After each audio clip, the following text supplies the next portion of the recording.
Pemirsa, kasus demam berdarah Dengue (DBD) di Kabupaten Bangli meningkat. Saat ini terdapat puluhan pasien DBD yang dirawat di RSU Bangli. Kabid Pelayanan Medik RSU Bangli, Dr. Gede Sastrawan mengungkapkan, peningkatan kasus DBD yang dirawat di RSU Bangli terjadi sejak awal 2024. Dia menyebutkan pada Desember 2023 lalu, pasien DBD yang dirawat RSU Bangli ada 9 orang.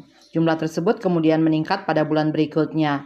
Pada Januari 2024, RSU Bangli menangani 24 pasien DBD. Kemudian pada Februari jumlah pasien DBD yang ditangani sebanyak 30 pasien. Sementara pada bulan Maret hingga tanggal 15, jumlah pasien DBD yang dirawat sebanyak 41 pasien.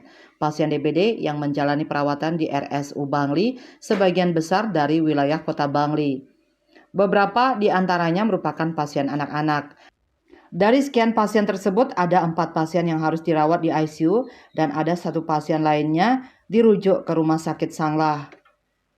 Menurut Dr. Sastrawan, meningkatnya jumlah pasien DBD terjadi karena pengaruh cuaca. Dia menyebut peningkatan kasus DBD merupakan siklus tahunan. Karena itu pihaknya pun sudah siap menghadapi jika nantinya terjadi lonjakan kasus DBD yang signifikan. Pihaknya sudah terbiasa menghadapi hal seperti ini dengan 215 ruangan perawatan yang dimiliki. Untuk mencegah terjangkit DBD, pihaknya pun mengimbau masyarakat agar aktif melakukan pemberantasan sarang nyamuk. Dayu Swasrina, Bali Post melaporkan.